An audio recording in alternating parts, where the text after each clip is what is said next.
ba, waye zai gan kuma soyan nan bai yabe ku ba, bai kushe ku a duniya ban gaishe ba. Na yi wa miki gaisuwa zakiya babbar mace, kirge shanu bibi Yusuf ɗin aina ki ne, Yusuf na ki ne.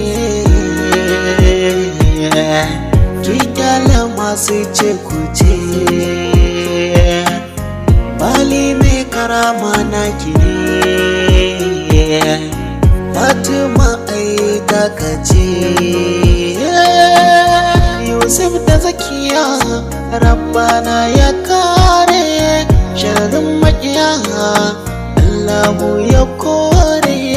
Ku faɗa wa ƴan uwa an sakaran auren ku, ku faɗa wa abokai ma an saran auren ku. 18 Disamba ne 2020, Allah ya kai mu ranar mu zo mu cashe.